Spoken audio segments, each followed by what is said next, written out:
Abran sus Biblias en la carta del apóstol San Pablo o a los Efesios, debo decir. Y voy a leer de esta manera. Vamos a ver los versículos 10 al 13 y luego vamos a saltar a los versículos 18 al 20. Repito, Efesios, ahí lo tienen en pantalla, ¿no? Efesios capítulo 6, vamos a empezar leyendo el verso 10, donde dice: por lo demás, hermanos míos, fortaleceos en el Señor y en el poder de su fuerza. Vestíos de toda la armadura de Dios para que podáis estar firmes contra las acechanzas del diablo. Porque no tenemos lucha contra sangre y carne, sino contra principados, contra potestades, contra los gobernadores de las tinieblas de este siglo, contra huestes espirituales de maldad en las regiones celestes. Por tanto, tomad toda la armadura de Dios para que podáis estar, o mejor dicho, resistir en el día malo y, hablando acabado todo, estar firmes. Cosa seria esto, ¿eh? Se van al verso 18 y entonces agrega Pablo: orando en todo tiempo con toda oración y súplica en el Espíritu, y velando en ello con toda perseverancia y súplica por todos los santos y por mí, a fin de que al abrir mi boca me sea dada palabra para dar a conocer con denuedo el misterio del Evangelio, por el cual soy embajador en cadenas, que con denuedo hable de él como debo hablar. Padre, gracias por la oportunidad que tenemos de abrir tu santa palabra, y te rogamos, como siempre, Señor, por favor, Señor, háblanos. Abre nuestros corazones a tu palabra, que no se estanquen los oídos, sino que pueda penetrar en lo más hondo de nuestras almas. Háblanos. Te lo pedimos en el nombre de Cristo Jesús. Amén. Bueno, estamos hablando de madurez espiritual. Ya hemos visto algunas exposiciones y hoy voy a hablar, el título es Equipados para resistir. ¿Resistir qué? Es la pregunta. Vimos que en el proceso de adquirir madurez hay dos cosas que son importantes. La primera es estar atentos a lo que tiene que decirnos la palabra de Dios. Hay mucha gente en la actualidad que no atienden lo que nos dice el santo consejo de Dios. La segunda cosa que vimos es que debemos estar creciendo en lo que nos dicen las Sagradas Escrituras. El otro día estábamos hablando de que hoy existe un pánico injustificado en la gente de aprender más de la Biblia, como que es ponerse en enemistad con la fe cuando sabemos más de la palabra de Dios. Y bueno, hoy vamos a hablar de que debemos estar bien pertrechados. ¿Entienden ese término? Bien equipados, eso es lo que quiere decir. Pertrecho es todo el equipo que se pone el soldado, por ejemplo, para salir al campo de batalla. O sea que cuando hablamos de estar atentos, estamos hablando del creyente maduro que discierne. Cuando hablamos de creyentes que crecen, estamos hablando de la madurez, el progreso de la madurez, un creyente que va desarrollándose. Y hoy cuando hablamos de estar pertrechados, estamos hablando del creyente maduro que resiste. Así que atentos, creciendo, pertrechados. Espiritualmente hablando, si se quiere, estamos hablando de vigilancia espiritual. Estamos hablando de crecimiento espiritual. Y hoy vamos a enfocarnos entonces en la fortaleza espiritual que se espera de aquellas personas que, en fin, estamos convencidos, ¿no?, de lo que nos dice la santa palabra de Dios. Yo pienso que a estas alturas caemos en cuenta, no sé ustedes, ¿no? Pero yo me voy dando cuenta que la madurez espiritual no es algo que se alcanza en un solo día o de un día para el otro, sino que estamos hablando de un proceso de desarrollo paulatino guiado por el Espíritu de Dios en cada una de nuestras vidas. Lo primero que hacemos es aprender a despertar nuestra mente a las cosas de Dios.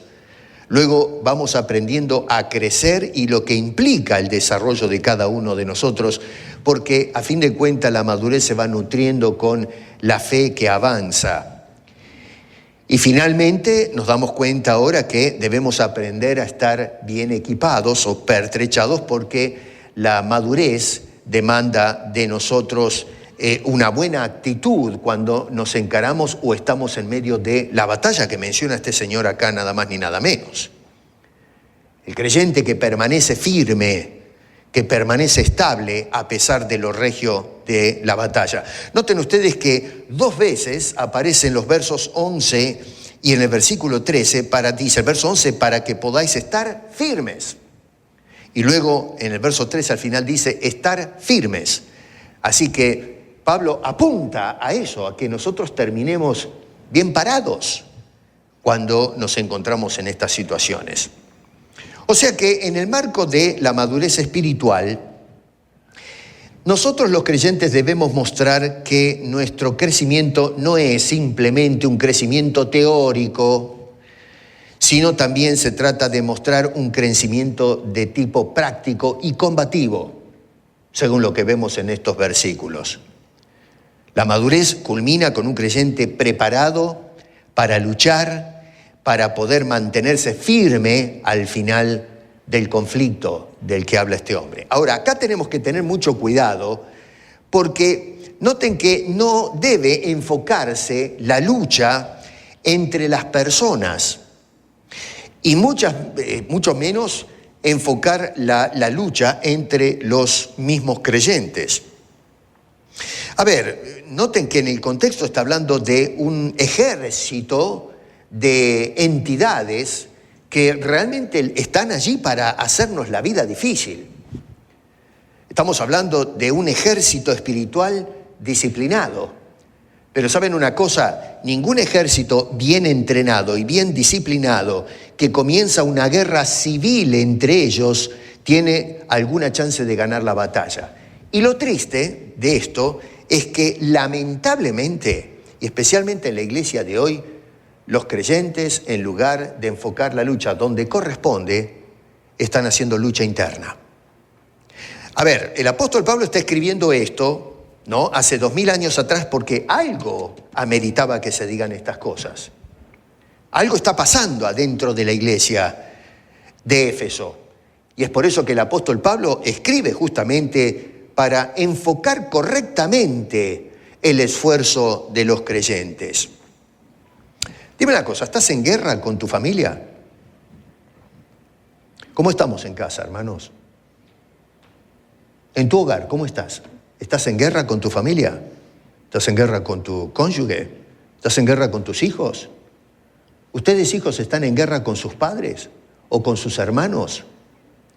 ¿Estamos en guerra con los creyentes, hermanos en la fe?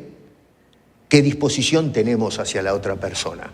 Acá yo vengo hace días, no sé si se van dando cuenta, espero que sí, pero voy tirando a veces un poquito las orejas. Y perdonen que uso la autoridad pastoral, pero a fin y al cabo, ¿para qué estoy si no?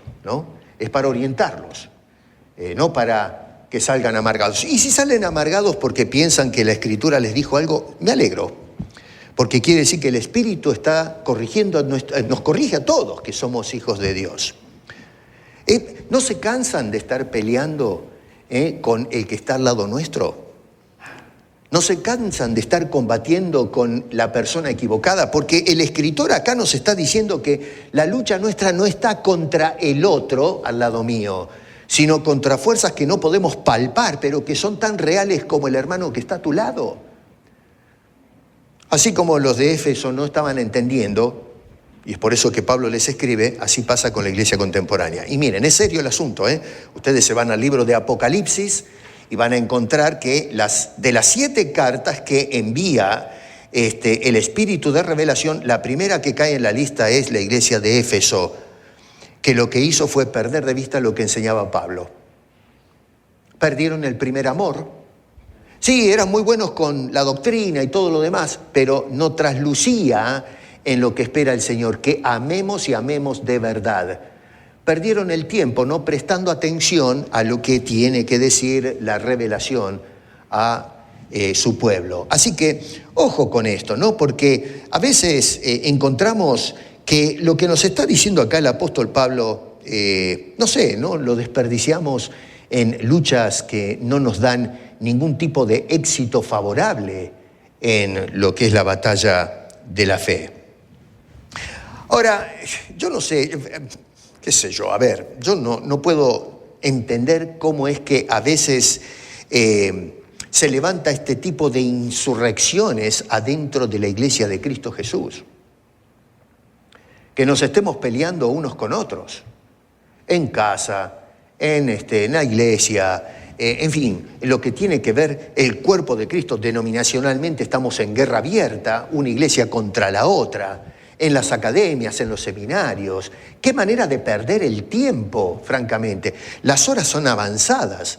El día del Señor viene en cualquier momento y estamos peleándonos unos con otros. Miren, yo ya les conté muchas veces lo que pasa con las redes sociales. Es vergonzoso, es una vergüenza. Que, en fin, allí se agarran y los mismos cristianos por cuestiones intelectuales acerca de doctrina, se agarran a los palazos, ya no hay diálogo, no hay respeto, es una temporada abierta para los garrotazos entre los creyentes. Pablo nos dice claramente que nuestra lucha es contra el diablo y sus secuaces. Ese es nuestro frente de operación, no entre los hombres y mucho menos entre los hermanos en la fe. Yo no sé por qué la gente de Éfeso no comprendía, no entendía esto. Porque ya les digo, terminó la iglesia censurada en el libro de Apocalipsis. Y hoy pasa exactamente lo mismo, volvemos a repetir la historia. En la guerra espiritual, hermanos, el enemigo se alegra más cuando los soldados de Cristo se pelean entre ellos que cuando él mismo los enfrenta. Nosotros le hacemos un favor al diablo cuando estamos ahí agarrándonos del cuello, cuando nos metemos en algún rincón, ya los dije, las conversaciones de pasillo, en el rincón, en un cuarto, en algún lugar escondido, porque no queremos que nos vean, pero ahí empezamos el trabajito ese. Y el diablo, ¿saben lo que hace? Nos da un aplauso y, ¿saben? Se pone de pie, diciendo gracias. Me están haciendo una gauchada. ¿Entienden ese término? Me están haciendo un favor tremendo. No necesito mover un pelo, porque le estamos haciendo el caldo gordo. Es una ironía, pero esa es la realidad. La pura realidad. Un ejército dividido está derrotado antes de salir al campo de batalla. En estos versículos, el apóstol San Pablo enlista 3 virtudes en cuanto a la madurez cristiana se refiere. Yo le llamo las 3 Fs. 1 es fortaleza, número 2, firmeza y número 3, fervor. Esas son las 3 cosas que vamos a desglosar un poco acá. En definitiva, a ver, toda esta carta que escribe el apóstol Pablo a los Efesios es un manual de entrenamiento espiritual.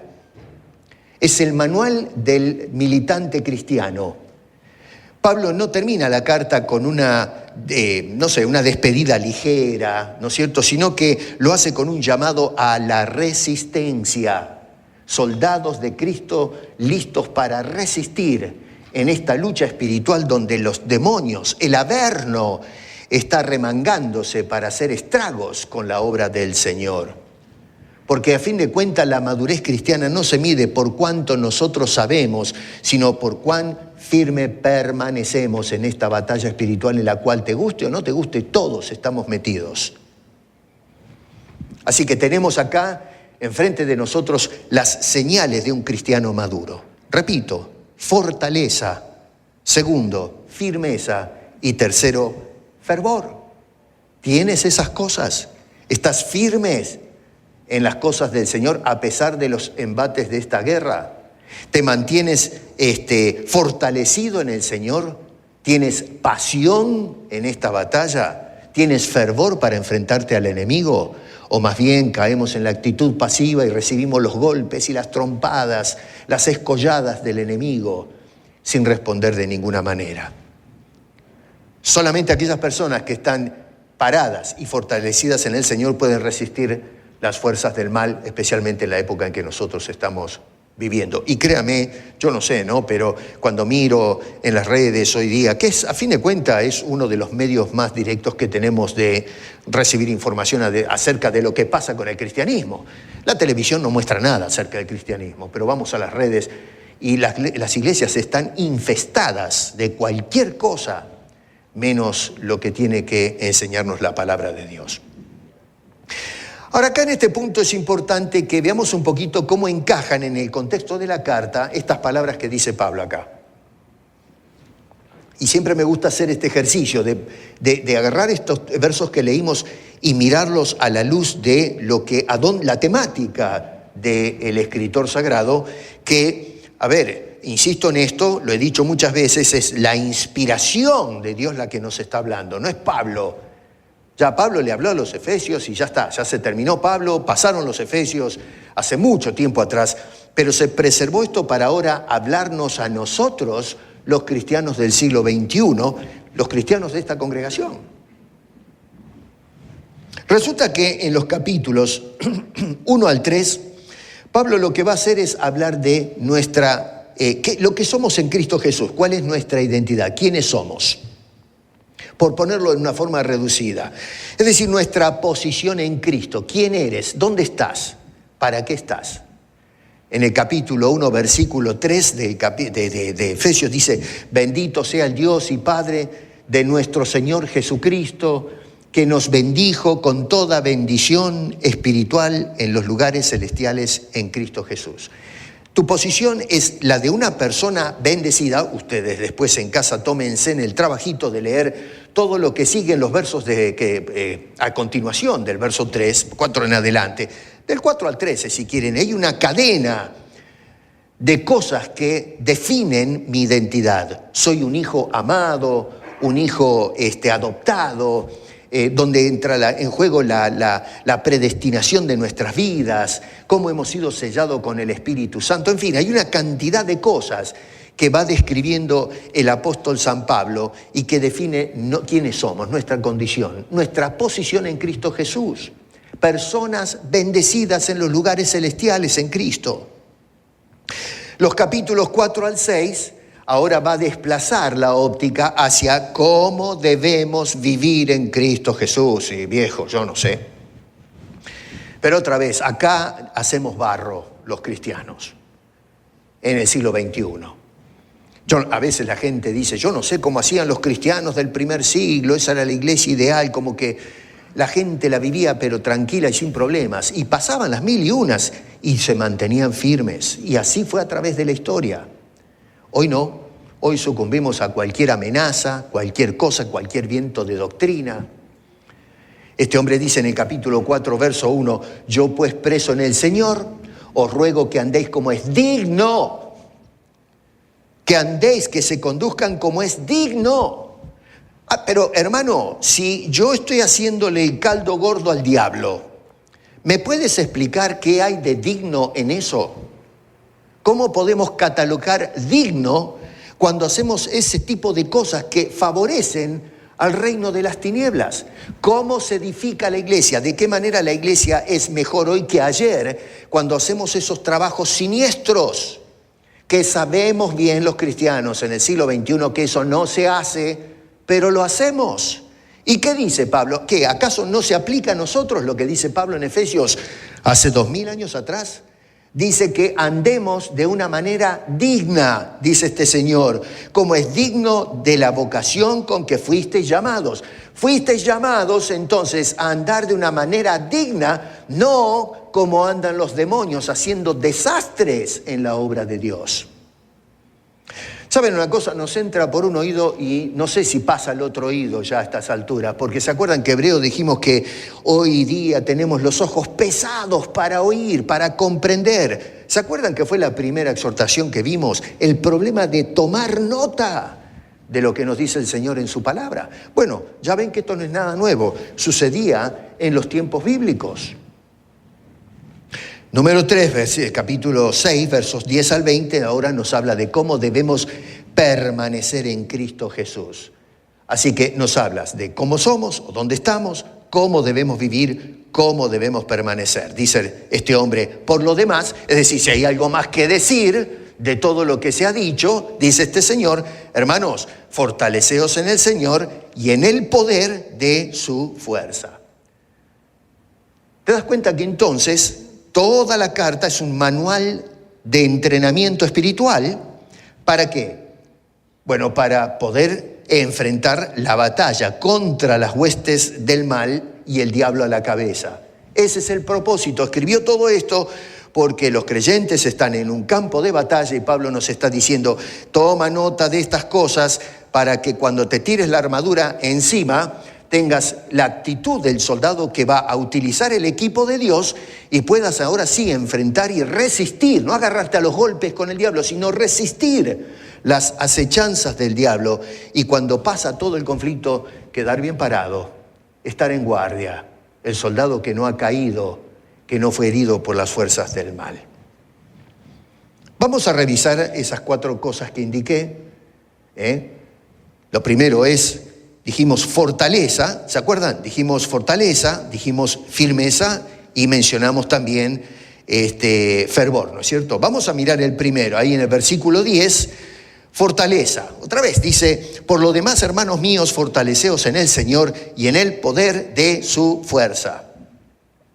Lo primero que sacamos de lo que dice el apóstol Pablo en esas líneas es que nos vamos observando que la madurez espiritual comienza por reconocer que nuestra fuerza no es natural, no es mi fuerza, es prestada. Dice que es la fuerza espiritual que obtenemos de nuestro Señor. Fíjate bien que nos habla entonces Pablo de cuál es la fuente de la fuerza de los cristianos. En el Señor. Un creyente que realmente madura no confía en su experiencia o confía en su carácter o confía en su historial. No, Señor. Puede ser que tenga esas cosas, pero eso no es el punto de su confianza. La confianza está en la presencia constante del Señor Jesucristo con nosotros.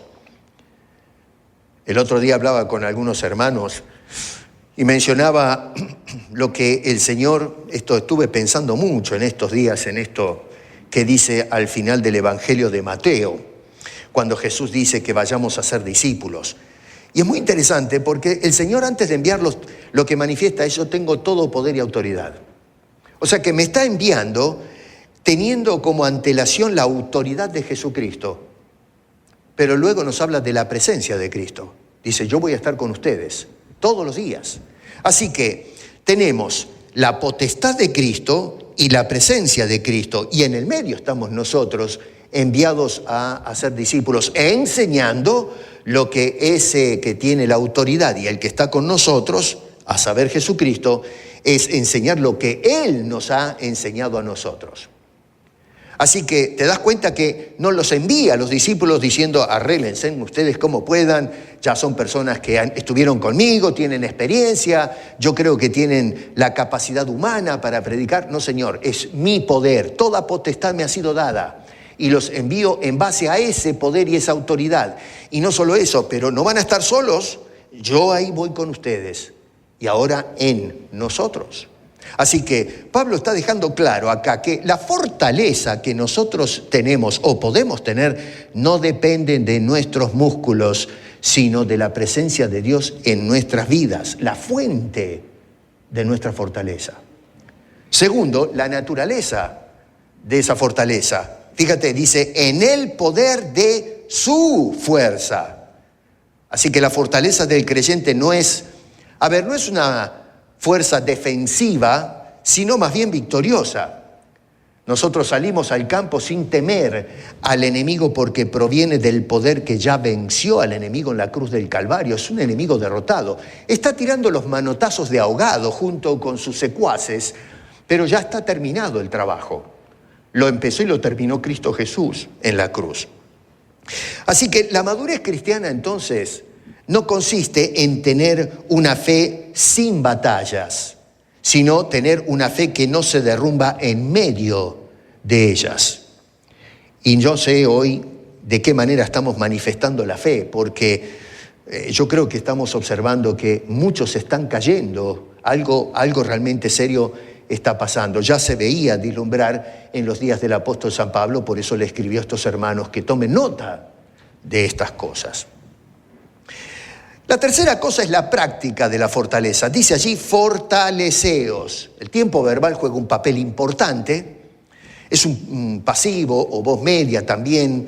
En el original es la misma palabra prácticamente, la misma formación. Pero me interesa el tiempo verbal. Dice allí, fortaleceos. El tiempo presente indica que no es un acto puntual, sino que es algo que hacemos a diario, constantemente, con un esfuerzo dedicado. La comunión, la oración, la obediencia al Señor, es esa práctica continua. ¿Sabe por qué a veces caemos? Porque no hacemos continuamente lo que tenemos que hacer. El diablo tiene una habilidad tremenda de jugar con nuestros pensamientos. Y no estoy diciendo que a veces se enseña así, se te mete en la cabeza. No, el diablo no se te mete adentro. Lo que hace el diablo es meternos adentro cosas. Utiliza visuales y situaciones y circunstancias y las manipula y las hace danzar nuestro para influenciar nuestra manera de pensar. Las cosas que entran por los ojos, por el oído, por el contacto, y todo eso va condicionándonos para, a fin de cuentas, actuar de una manera que, no sé, glorifica más el mal que las cosas de Dios. Es astuto, sabe cómo hacer las cosas. Así que por eso es que cada día nosotros tenemos que trabajar fortaleciéndonos en el Señor, repito, para poder entonces mantenernos firmes. Así que el creyente maduro sabe que, el que es maduro, sabe que sin la oración, francamente no hay poder. Lo tenemos claro eso. Sin la oración, sin la dependencia del Señor, no hay nada que hacer. Y además, sin la palabra de Dios, no tenemos ninguna dirección. ¿Se acuerdan que hablábamos del faro encendido? Bueno, es Cristo, su palabra, lo que nos ha enseñado, eso tiene que darnos la ruta, la dirección. Si tú no tienes ese mapa de ruta, olvídate, vas a ir para cualquier lado. Algo va a influenciar la toma de decisiones en tu vida. Así que la palabra de Dios nos da la dirección. Y sin la comunión con los otros soldados no hay fuerza, no hay fortaleza. Esto de vivir el cristianismo aislado, no me interesa mi hermano, pelearte con tu hermano, bueno, ya entras al campo de batalla derrotado. Vas a patinar. Y déjame decirte, si tú estás, otra vez tomando el ejemplo de estas discusiones y cosas que a veces se dan en las casas, en las iglesias, desde el momento que ya estás discutiendo lo que no debes discutir, ya perdiste. Porque el apóstol Pablo dice que tenemos que utilizar los dones que Dios nos da para edificar la iglesia, y lo que estás haciendo no es edificando, no edificas nada. Le estamos haciendo el caldo gordo a las fuerzas del Averno. Hermano querido, la batalla espiritual no se gana con métodos o con estrategias humanas, sino con poder divino. Nuestro poder no se mide por cuánto resistimos, sino por cuánto dependemos del Señor Jesucristo, del cual recibimos absolutamente todo. Entonces, a ver, antes de ponerte la armadura, asegúrate de estar unido al que forja la armadura, que es nuestro Dios. Si estás separado de Dios, vas a tener problema para tirarte el equipo encima, porque es un equipo prestado. Fortaleza. Número 2, firmeza. Versos 12 al 13. A ver, leemos esto de nuevo. Dice, porque no tenemos lucha contra sangre y carne. Es tremendo, ¿no? Porque lo que está diciendo es, no tenemos lucha con la gente. Cuando dice carne y sangre lo entendemos, ¿no? Con un ser humano. Los ángeles no tienen cuerpo, no tienen sangre. Dice, sino contra principados, contra potestades, contra los gobernadores de las tinieblas, mamá mía, qué equipo, de este siglo, huestes espirituales de maldad en las regiones celestes, pero es una cosa tremenda. Por tanto, debido a esa situación, tomar la armadura de Dios, viejo, no podés. Nosotros no entendemos que está bravo el asunto. Tenemos un ejército de fuerzas del Averno que se nos paran en guardia delante de nosotros. Por eso dice, ojo, equípate bien para que podáis resistir. Porque si vamos desnudos, no hay manera de estar parado en medio de este conflicto. Por eso es que vemos la gente caer. Porque no toman nota de lo que nos está diciendo este hombre. No tenemos firmeza. En otras palabras, lo que este Señor quiere es que no terminemos derrotados. Dice, al final del versículo 13 dice, para que al final, cuando todo acabe, dice, terminemos estando firmes. ¿Entiendes este asunto que nuestra lucha es contra Satanás y sus secuaces? Ahí es donde está la batalla regia. Y sí, fíjense que no dice que entramos al campo de batalla para vencer, repito, sino para estar firmes. El propósito no es vencer porque ya está vencido. No nos dio la tarea de derrotar al diablo, no, es de resistir al diablo. Así que eso nos muestra que la meta de la batalla espiritual no es un asunto de conquista, sino un asunto de resistencia a los empujones del enemigo. ¿Qué tenemos en esos dos versículos? Número 1, el enemigo que enfrentamos. A ver, las acechanzas del diablo. Nosotros en la actualidad estamos confundiendo el campo de batalla y estamos confundiendo el enemigo. El campo de batalla es nuestro hogar, es la iglesia, y en realidad el campo de batalla es afuera en el mundo. Y tu enemigo no es tu esposo, tu esposa, tus hijos, tus hermanos en la fe. No, mi querido, tu enemigo es el diablo. Pero ¿qué parte no entendemos de la Biblia? Deja de pelear con la gente equivocada. Deja de pelear en el campo de batalla equivocado. Por eso es que estamos perdiendo, porque, en fin de cabo, está la pelea allá y estamos peleando acá. Tengo que pelear con este, pero me estoy peleando con el otro. Y eso, vuelvo a repetir, es algo que notó Pablo hace 2000 años atrás. No lo escribió antes de ayer este asunto. Y hoy seguimos con la misma situación. Esa palabra que aparece allí, por ejemplo, acechanzas, ¿no es cierto? Es una palabra interesante. De ahí viene la palabra nuestra método, que en definitiva nos habla de esa palabrita, metodía sería en el original, pero ahí viene el término ese. La estrategia, la habilidad del diablo de poder armar. Pensamos que, yo no sé, me acuerdo hace muchos años que fui a una predicación de un supuesto predicador de calibre mayor que decía que teníamos que patear al diablo, ¿no? Del lugar. Con la pierna derecha pateen al diablo por aquella puerta. Ahora con la pierna izquierda pateen al diablo para que salga por la puerta izquierda. La idiotez que había en esas palabras. Pateamos al diablo. Hay que patear al diablo, un ser espiritual. Como que el diablo es un tonto, un arlequín, ¿no es cierto?, que podemos manejar como se nos da la gana. Miren lo obtuso de la manera de pensar de algunas personas. Y no nos damos cuenta que nos enfrentamos a un enemigo que tiene táctica, que estudia bien qué es lo que va a hacer, cómo meterse, cómo infiltrarse, con estratagemas, con trampas. ¿Por qué razón subestimamos al diablo y sus secuaces? Pensamos que somos tan vivos cuando pensamos que podemos agarrar, dicen, al cachudo, y agarrarle las orejas y los cuernos y tirarlo por la ventana. Bueno, el diablo se mata de la risa cuando pensamos de esa manera. Le damos el gusto, hacemos su tarea. No te equivoques, Satanás es un ser hábil, astuto, tiene sus tácticas. Eso quiere decir las acechanzas del diablo. Contra eso tenemos que luchar. Así que no es un enemigo torpe, tonto, de poca cabeza. Al contrario, es mucho más inteligente y más vivo que todos nosotros juntos y sabe muy bien lo que hace. Y él lo que busca es debilitar la fe de los creyentes. Lo que busca es dividir a los creyentes y luego distorsionar la verdad que se le transmite a los creyentes. Por eso la madurez espiritual requiere constante discernimiento, no solamente emociones. El creyente maduro no ignora las trampas del enemigo, las detecta y luego se mantiene firme con la verdad de la palabra de nuestro bendito Señor. La segunda cosa que sacamos de esos dos versos es la dimensión de la batalla. Dice, huestes espirituales de maldad.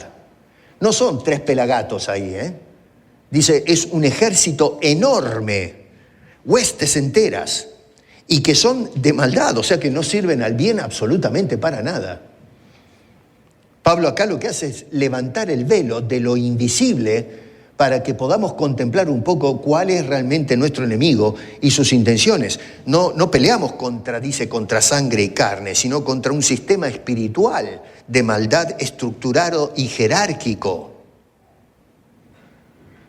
La idea que el apóstol Pablo está comunicando no es un simple grupo de espíritus rebeldes, sino una estructura extremadamente organizada de poder espiritual hostil a Dios y a sus hijos.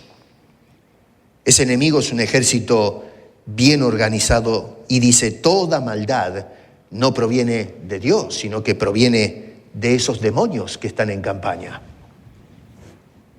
¿Tú puedes pensar realmente que lo que estamos haciendo mal me lo inspiró el Espíritu de Dios? Ya les he dicho muchas veces que si tú eres salvo, sabes muy bien, pero muy bien lo que está bien y lo que está mal. No tienes excusa. Si no eres creyente, te lo dejo pasar. Pero si tú has nacido de nuevo, hermano, hermana, tú sabes que si estás haciendo algo, eso está bien delante de Dios o está mal. No hay excusa. Todos sabemos lo que tenemos que hacer. Lo que haces es escoger hacer lo que no corresponde. Hacemos lo malo. Éfeso estaba haciendo lo malo. Y Pablo les escribe para decir, señores, hagan lo que corresponde. Compórtense como se debe ser. Te repito lo que dice el capítulo 4, verso 1. Dice, os ruego, les imploro que anden como es digno. Si esta gente estaba andando, pero que eran unos angelitos bajados del cielo tocando el arpa, no les hubiese dicho, les ruego que anden como es digno. Les hubiese dicho, la verdad los felicito, están andando muy bien, sigan adelante. No, Pablo dice, les escribo para que primero entiendan quiénes son, pero ahora les digo cómo se tienen que portar. Y tienen que portarse de una manera digna, porque si no andas de esa manera, bueno, estás andando en maldad. Y eso no te lo puso Dios en el corazón. Noten ustedes lo que dicen los versos 30 en el capítulo 4, versículos 30, por resumir, léanse en casa todo el capítulo, es muy interesante, pero tengo que correr acá. En el versículo 30 dice, no contristéis al Espíritu Santo de Dios. ¿Me puedes explicar cómo un acto de maldad puede alegrar al Espíritu de Dios? Cuando tú maltratas a tu esposo, o maltratas a tu esposa, o a tus hijos, o a tus padres, o a tus hermanos, a ver a que alguien me explique, sea valiente y me explique cómo eso puede contentar al Espíritu Santo. ¿Cómo razona nuestra cabeza? Si nosotros hacemos algo indebido, dice Pablo, no contristéis al Espíritu de Dios. Noten cómo está ligado los sentimientos de Dios a nuestras acciones. Y entonces comienza a decir,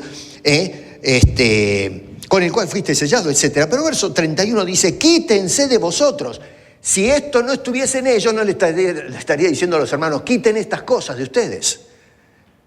Acá tenemos hermanos donde había, escuchen la lista, amargura, enojo, gritería, maledicencia, toda malicia. Dice, quiten esas cosas. Hermano, a ver, cuando te miras en el espejo de la palabra de Dios, ¿hay en tu vida algún gramo de amargura? Piensa bien. y respóndele al Señor. No me respondas a mí, no me interesa que me respondas a mí. Esto es algo que tú y yo debemos responderle al Señor. ¿Hay amargura en tu corazón? ¿Hay algo allí que te produce esa acidez? Eso de, acá no me quiero meter. Amargura, esa situación, esa represalia que tienes con el otro. Amargura, enojo, ira. Tenemos los dos estadios, el enojo y cuando se prolonga, que nos lleva a la ira, el reviente.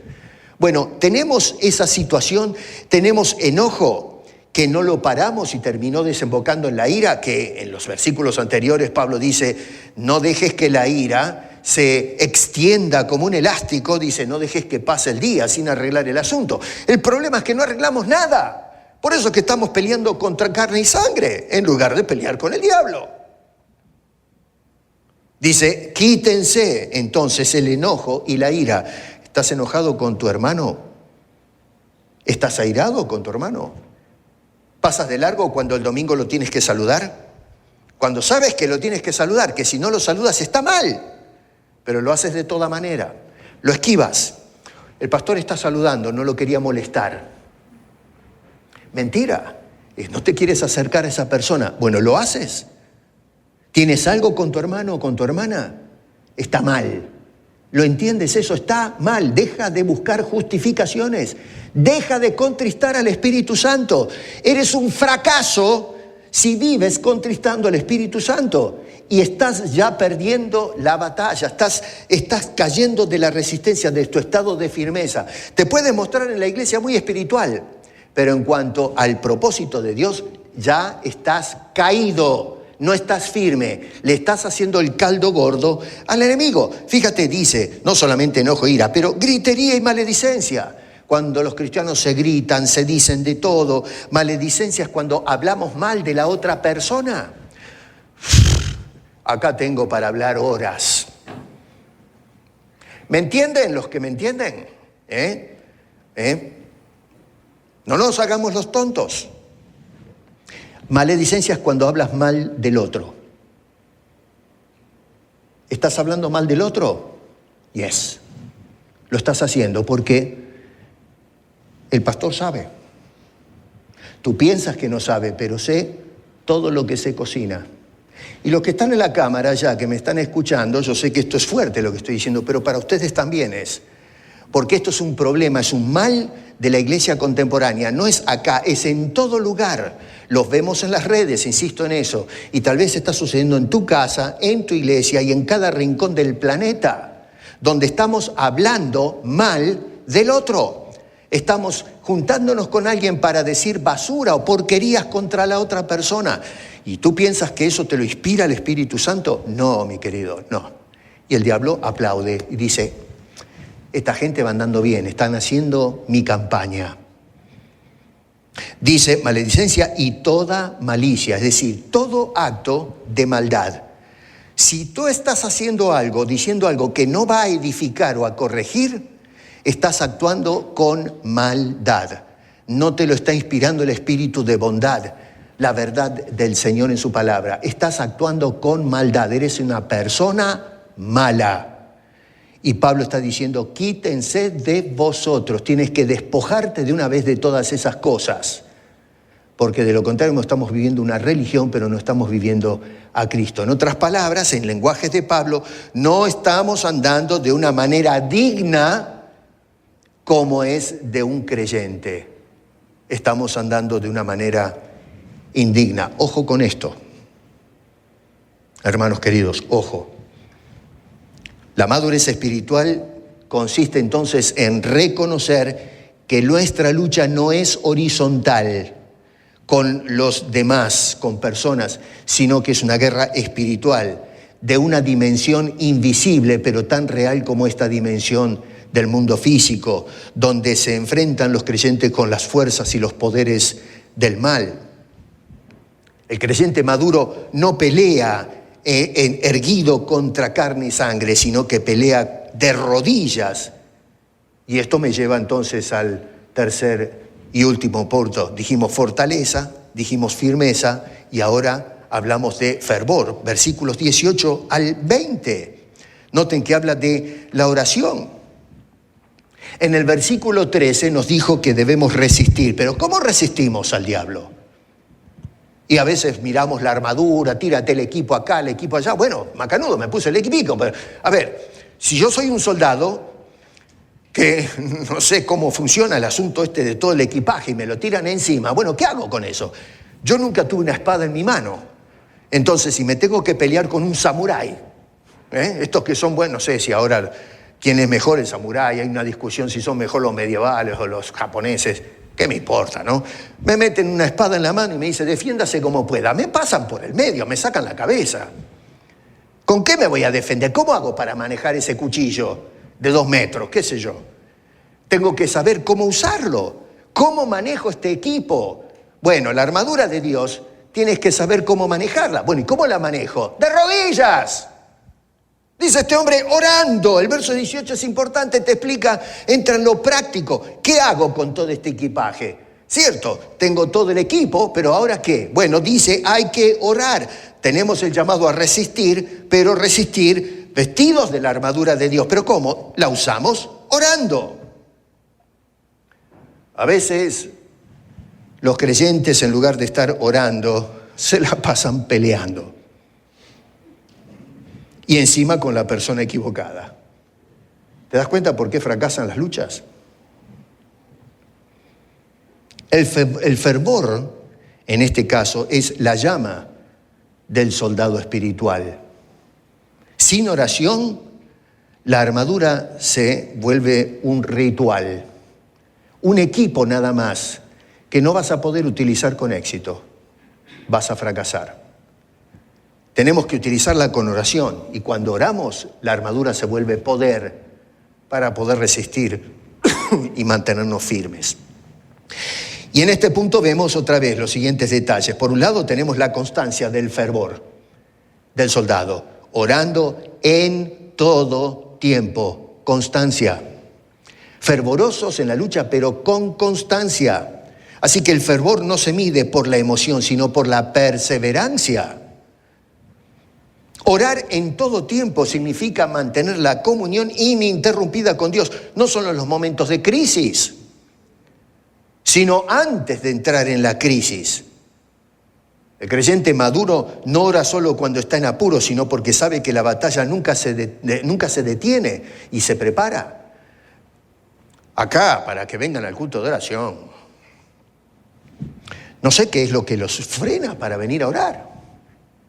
Es una cosa, no sé, parece mentira, pero hay que estar todo el tiempo empujando. Ven a orar, júntate a orar. No, los miércoles, 1 hora que nos tenemos, media hora de una meditación y después oramos 10 minutos. Y oramos rápido porque si oramos 15 ya es mucho, nos aburre, nos ataca el sueño. Y a veces me han dicho, pastor, ¿por qué no hacemos una velada de oración? Pero si no puedes orar 10 minutos, mi querido, en un culto de oración, vas a orar toda una noche. Pero, señores, por favor, Entonces, empieza por los primeros pasos y entonces después lánzate a lo grande. El que mucho abarca, poco aprieta, dice el dicho. Entonces, a ver, ¿cómo pretendemos mantener el pueblo de Dios, la iglesia, a flote como columna y baluarte de la verdad si no podemos doblar juntos las rodillas media hora para orar? En lucha contra las fuerzas del mal, tengo sueño, tengo trabajo, tengo que lavar la ropa, qué sé yo. Y díganme, los que oran, ¿qué son? ¿Vagos? Una partida de atorrantes, esos que van a orar porque no trabajan, no lavan la ropa, son unos cochinos, no cocinan, no se preocupan en nada. ¿Pero qué son los que oran entonces? Dejémonos de cosas. Eso es inmadurez. Y lo que la Escritura está haciendo es edificando madurez, que crezcamos, que empecemos a actuar como gente madura, adulta, portaos varonilmente, decía el apóstol San Pablo. Varonilmente, un hombre que ya ha crecido, que sabe lo que hace. La madurez espiritual se manifiesta en un corazón que ora mientras trabaja y que confía mientras espera y adora mientras pelea. Número 2, la dirección del fervor. Dice, en el Espíritu. Orar en el Espíritu es alinear tu corazón y tu voluntad con la voluntad de Dios. Y depender enteramente del Espíritu Santo, que a veces en lugar de depender lo contristamos, dice Pablo. Pero a depender de Él. ¿Para qué? Para guiarnos en la intercesión. ¿No te das cuenta el papel importante de la teología trinitaria de Pablo? Tenemos mencionado en la carta a los Efesios a Dios, al Hijo y el sellado del Espíritu Santo, que ahora nos ayuda en esta tarea de mantenernos firmes en la fe en el ámbito de lo regio de la batalla espiritual. Fracasamos espiritualmente porque no hacemos caso a la presencia del Espíritu Santo y la oración en el Espíritu. Y en el Espíritu acá no quiere decir esa actitud mística de que caemos en el suelo y hablamos en lenguaje raro. Eso es místico, eso no tiene nada que ver con lo que está diciendo el apóstol Pablo. Orar en el Espíritu es que estás en orden espiritualmente con Dios.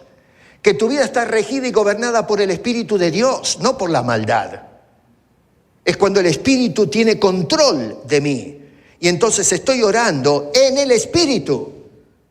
No esta cosa rara que hoy se predica a veces, que tenemos que estar en una especie de éxtasis, en una especie de hipnosis del Espíritu que nos roba todo discernimiento, toda comprensión de lo que estamos haciendo. Eso no es orar en el Espíritu, eso es cualquier cosa. Orar en el Espíritu cuando estás orando correctamente en la voluntad de Dios, como corresponde a todo creyente. Así que el creyente en el Espíritu no ora según sus deseos, sino los deseos de su Señor y Dios. El primero busca alivio cuando ora de esa manera. El segundo busca la victoria que nos dio el Señor Jesucristo resistiendo. Tercero, la extensión del fervor. Dice que debemos orar por todos los santos. ¿Lo ves? Orar por todos los santos. A ver, la persona que acá, en el capítulo 4, dice que tiene amargura, no está orando por el santo con quien está amargado. Lo quiere alancear. La persona que tiene enojo e ira, no está orando, ¿no es cierto?, por esa persona con quien está enojado e iracundo. La persona que se la pasa gritándole a su hermano y diciendo cosas malas, no está orando por ese hermano, lo quiere ver crucificado o clavado en una pared. La persona que hace todo tipo de malicia no está orando por el hermano, lo está reventando o lo quiere reventar, lo quiere ver fracasado. Otro problema que tenemos que considerar. ¿Cuántas veces he visto personas que se hacen daños unos a otros? Y eso para mí, me dicen, es que estoy orando. No, usted no está orando nada. Y si está orando, a lo mejor... A ver, para tomar un ejemplo, cuando el Señor Jesucristo fue rechazado de Samaria, dos de los discípulos dijeron, Señor, a ver, qué desgraciados, ¿cómo es que no te recibieron? ¿Qué se creen que son estos? ¿Quieren que mandemos que caiga fuego del cielo y los queme a todos? Hacemos un barbecue con toda esta gente. Y el Señor dice, ustedes están locos de remate, ustedes no saben de lo que hablan, no saben lo que están diciendo. Así que miren qué distinta la perspectiva de Cristo. Se merecen el fuego, se lo merecían, pero Jesús vino a buscar lo perdido, no a quemar lo perdido. Los discípulos, que son seguidores de Cristo, que los mandó a evangelizar, en un momento dado de crisis dice, Señor, ¿quieres que los quememos? Y querían orar para que descienda fuego y cocine a los samaritanos. En lugar de arremangarse y decir, vamos a evangelizar a los samaritanos. Deja de orar por fuego. Ora por tu hermano. Deja de prender el fósforo. Dejemos estas cosas. ¿Para qué nos escribió Pablo? Para que me digan después, gracias por su mensaje, pastor. Déjate de cosas. Escucha el espíritu de revelación. No escuches al que te está hablando adelante. Dios nos está hablando a nosotros, todo esto no es casualidad. Los tiempos de Dios son perfectos, nos está hablando, iglesia. Escucha por el amor de Dios, déjate de pavadas, edifica la iglesia, deja que Dios te use para construir, para rescatar las almas que se nos están yendo al infierno. Deja de perder el tiempo en luchar con las personas equivocadas y en el campo de batalla equivocado. Hagamos la tarea que nos encomendó el Señor y andemos de la forma digna que corresponde. Terminemos con la hipocresía. El verdadero fervor se expresa en intercesión, no en individualismo. Un ejército no puede sobrevivir si cada soldado pelea solo. Necesita la oración mutua el uno por el otro, el apoyo contemporáneo. La madurez espiritual no se aísla, todo lo contrario, ora por los demás como pide el apóstol San Pablo, fortalece a los débiles, anima a los que flaquean. El fervor no es fuego para uno solo, sino una llama encendida que se comparte entre todos los creyentes. Al final de todo lo que nos viene diciendo este hombre, podemos empezar a entender que la madurez espiritual no se prueba en los momentos de calma, sino en los días de conflicto. Y hoy la iglesia está en conflicto. Y ahí es donde se paran los soldados de Cristo. Y dicen, vamos a mantenernos firmes. El creyente maduro no se define por cuánto sabe, sino por cuán firme permanece cuando todo lo demás tiembla a su alrededor. Pablo comenzó la carta diciéndonos quiénes somos en Cristo Jesús. Sigue la carta mostrándonos cómo debemos vivir en Cristo Jesús. Y termina diciéndonos y exhortándonos a permanecer en Cristo Jesús. Esa es la cumbre de la madurez cristiana, la permanencia, la constancia, la firmeza. El creyente inmaduro reacciona según las circunstancias. El creyente que ha madurado resiste porque su fortaleza está en el Señor, no en sus ideas intelectuales o en sus pasiones o en sus caprichos, sino en el Señor. El inmaduro divide, rompe, fractura, se ofende, se retira. El maduro se mantiene firme, unido, constante a pesar de las situaciones. El inmaduro discute. La persona madura dobla las rodillas y ora en el campo de batalla. Por eso Pablo nos dice, no dice allí para que conquistéis, se dieron cuenta, sino que dice para que estéis firmes. Porque el propósito, al fin de cuentas, del soldado de Jesucristo no es ganar fama, sino mantener su puesto hasta el final, hasta que el Señor nos llame a su bendita presencia. En conclusión, y ya los dejo, por ahí tienen hambre, ¿no? Pero a veces el alimento espiritual es más importante que el que viene después. Digiere ese alimento espiritual, no lo vomites. Digiérelo, por favor. En la guerra espiritual, hermano querido, no gana el más fuerte. Mejor dicho, el más débil, gana el más fuerte, el que está firme, el que es fiel. No vence golpeando a los demás y quien golpea más, sino que vence el que permanece en pie cuando todo parece perdido. Por eso es que el Señor nos está llamando que nos fortalezcamos en el Señor, mantenernos firmes en la verdad y perseverando en la oración. Hermano, yo te ruego en el nombre de Cristo,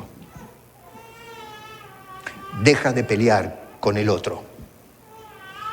Termina de una vez de pelear con el otro. Puede ser tu esposa, puede ser tu esposo, tus hijos, tus padres, tus familiares, tus hermanos en la fe. Deja, por Dios, deja de pelear con el otro. Deja de desperdiciar el tiempo.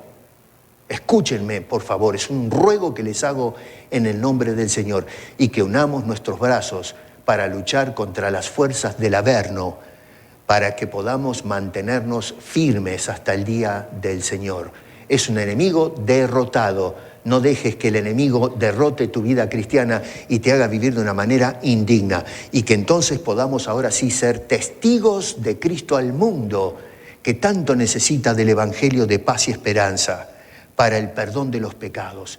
Y si hay acá en nuestro medio alguna persona que no ha recibido la salvación que nos ofrece gratuitamente el Señor, o los que están atrás de la cámara, les imploro en el nombre de Cristo, arrepiéntete, acepta la salvación que te regala Dios, no te pide nada, porque todo lo que necesitas ya lo hizo Cristo por ti y no lo puedes hacer tampoco. Dios te ofrece salvación gratuita, con amor eterno te ha amado Dios, que ha enviado a su Hijo a morir en la cruz del Calvario para hacerte ahora una persona digna en el Señor y que puedas sumarte a las filas de aquellos que resisten las fuerzas del mal y se mantienen firmes en la fe y en la verdad. Quiera Dios que aquellos que no le conocen vengan a los pies de la bendita cruz para aceptar el perdón y la salvación. Y nosotros que somos creyentes, maduremos de una vez y comencemos a plantarnos y resistir los embates del enemigo y sus secuaces que quieren minar la obra de Dios hasta el día de Jesucristo. Que el Señor nos ayude y nos bendiga a seguir los consejos que nos da el Señor en su santa y bendita palabra. Padre, gracias te damos por haber preservado estos escritos que nos ayudan a ver un poquito hacia el pasado y lo que se suscitaba en esa ciudad de Éfeso. Y gracias porque moviste el corazón del apóstol Pablo para escribir la carta con el fin de reorientar a estas personas y que no desperdicien el tiempo entristeciendo al espíritu y haciéndole el caldo gordo a Satanás y sus secuaces. Ya pasaron 2000 años. Señor, ayúdanos a que podamos seguir con firmeza los consejos que tú, Señor, revelaste al apóstol, no solo para aquella generación, sino hoy más que nunca para todos nosotros. Guárdanos, cuídanos, manténnos firmes, Señor. Te lo rogamos en el nombre de Cristo Jesús y para su gloria. Amén.